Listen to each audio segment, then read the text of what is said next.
Hey guys, thank you for watching. This is Breaking Burke. It is my YouTube channel about houseplants and gardening here in the desert of Albuquerque, New Mexico.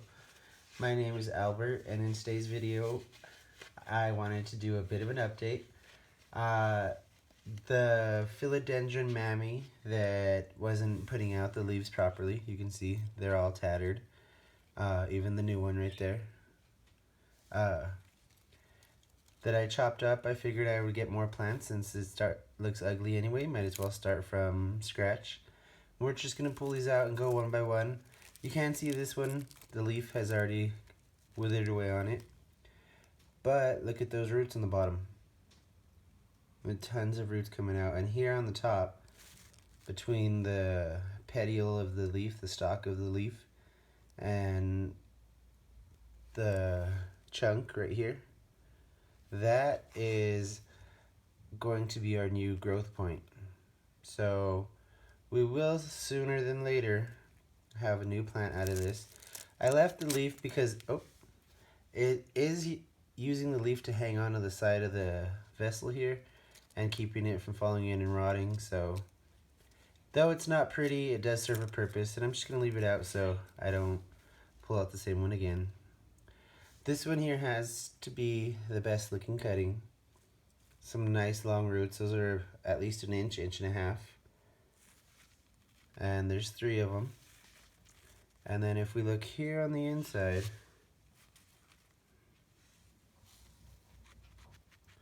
that's where the new growth node's going to come from. And I don't see anything forming yet, but you can see the tattered leaf, and that's why I chopped it up, because that's not a good look, and it was halfway up. One feature that I absolutely love about the Mamei, Philodendron Mamei, is see the muscle on the back of the leaf there. To me it resembles like a lasagna noodle, or maybe like a hamburger helper noodle. Just a lot bigger. But yeah, I think they're kind of cool, not for that reason, but it does also look like the muscle on the back of a monstera leaf. Here's another one where you can see it has activated some growth, root growth. There's a few roots that are pushing, and a lot more aerial roots that can still push. But this is the end, the growing tip, so this leaf might not make it, but if we see here, you can tell where it's already getting ready to unfurl the next one. Right here, that's what that is. So even if this leaf does die, you don't want to take it off. You want to prune it back to about there, so it gives it a little bit of room to dry up and still unfurl that new leaf.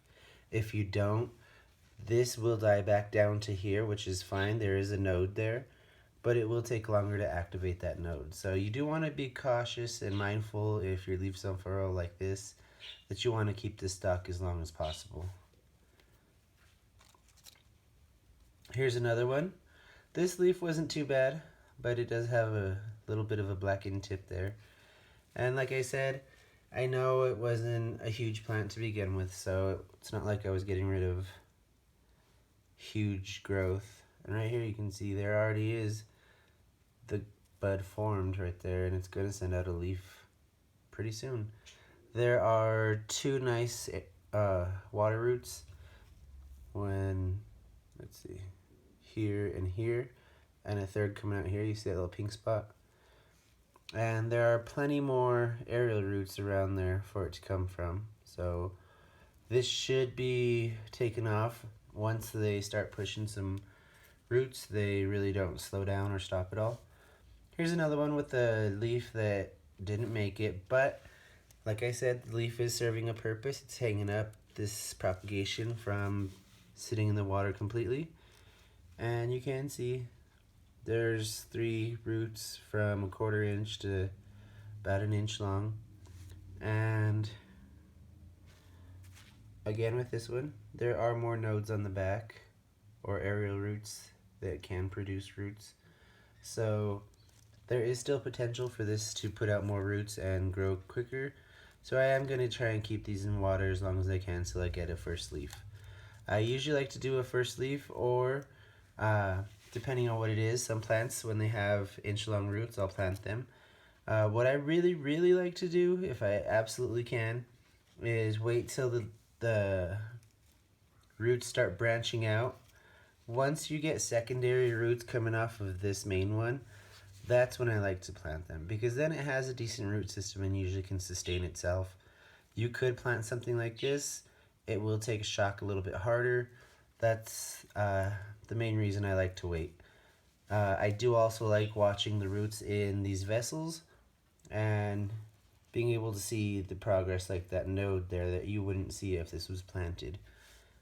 If the leaf falls off, we could always take it and put it in my propagation boxes with the moss, but for now it's working to keep the leaf up or the node up, so we'll just leave it as is.